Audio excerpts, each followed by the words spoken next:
Gateshead, in the 21st century, is home to some of Britain's most iconic landmarks.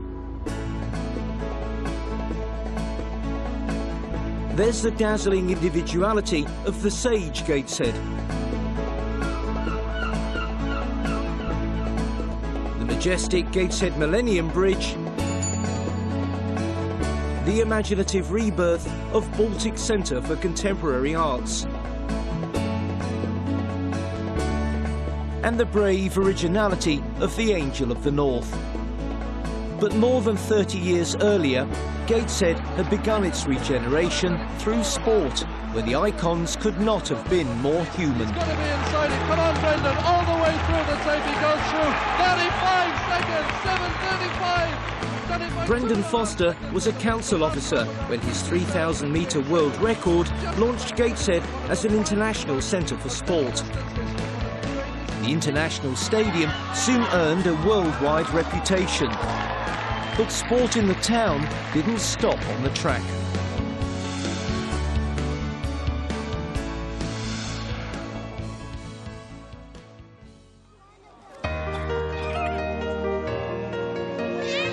Sport is at the heart of Gateshead and its people.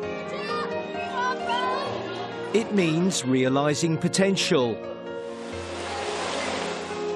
a healthy lifestyle, achieving excellence, a community spirit.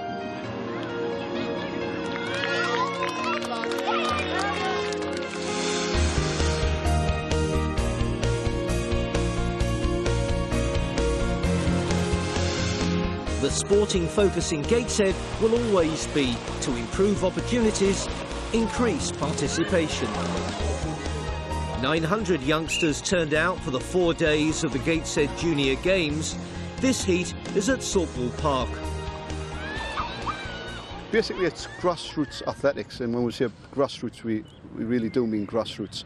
It's not for the kids who have joined the local Harriers clubs or anything like that. It's all about kids who are maybe thinking about it, you know, and it's a first chance to get involved in athletics. And what we do now is we work closely with the local athletics clubs and our sports development people. And if there is any kids who run in these area heats who are showing an interest, then what we do is we encourage the parents to go and talk to the clubs, you know, and if the kid wants to develop and take it further, then, you know, that's what it's all about.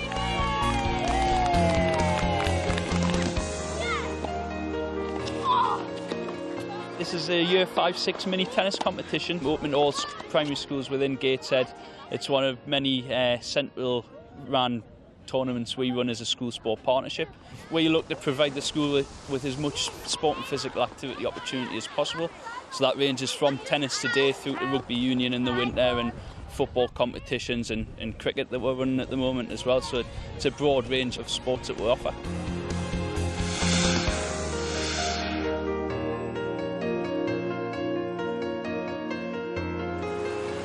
Sometimes, to get new people going, you need a new sport.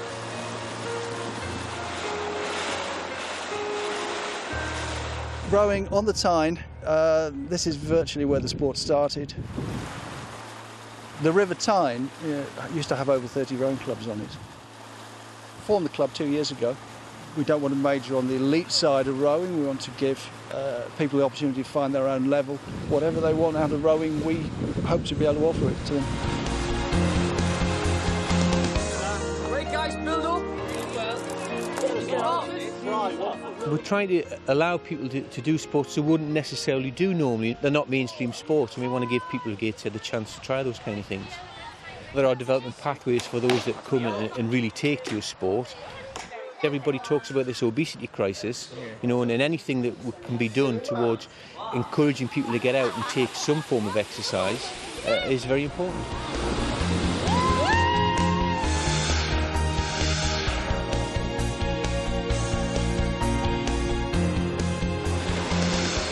Sport and exercise have a key role to play in keeping Gateshead healthy. From state-of-the-art equipment at Birtley Leisure Centre to the Elgin Centre, where they're playing the generation game. These 4-year-olds are starting their physical education with gymnastics, while 50 makes you a youngster at this exercise class, a central part of a community activity and weight management programme. A lot of the people are referred from either the GP or from cardiac referral, which is sort of what I specialise in, but it's open to anybody in the community. Get quite close to one another, you know, that's the nature of the job, I think.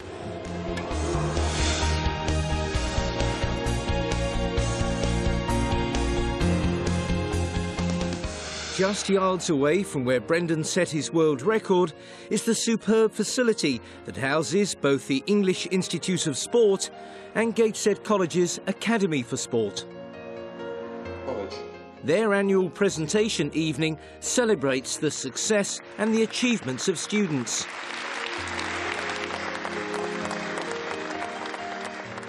Earlier in the day, gifted and talented youngsters from schools throughout Gateshead had been enjoying their own multi-skills academy. First step is that these people have been identified as being talented in sport. The next thing we want to do is to provide every opportunity we can to help them develop and maybe see if there's anyone out there who could go all the way. We've had some very talented pupils here this week. We've improved them hopefully and brought them on with other people around them, and there's definitely a lot of talent in Gateshead. At the professional end of sport, Gateshead Thunder have been carrying the flag for rugby league in the North East. I think this club's come a long way in a short space of time. We've got promoted to the Championship over the last 12 months, and it's definitely a club that's going places. You ask any of the players, they're very, very proud to play for this club, and the key thing for this club as well, it's got some identity with local young players playing in it. And we've got some good links with the amateur game. Rugby league is a community sport. The people in the North East are fantastic people to get on with. They love the sport. They love successful sporting teams, which we'd like to think we're part of that. And the facilities are as good, if not better, than any other facilities I've seen in the game.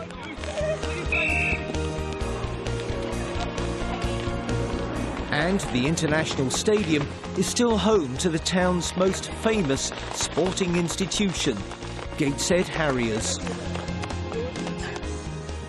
We've had a representative in the Olympic Games at every one of the last 11 Olympics, and that's amazing. Everybody who walks through the doors at reception at the stadium is welcomed into our club. We're vibrant, we're getting lots and lots of new members. We're very lucky with the indoor facilities that we've got for the council, so we can offer training facilities all the year round, and things at the moment are looking pretty good.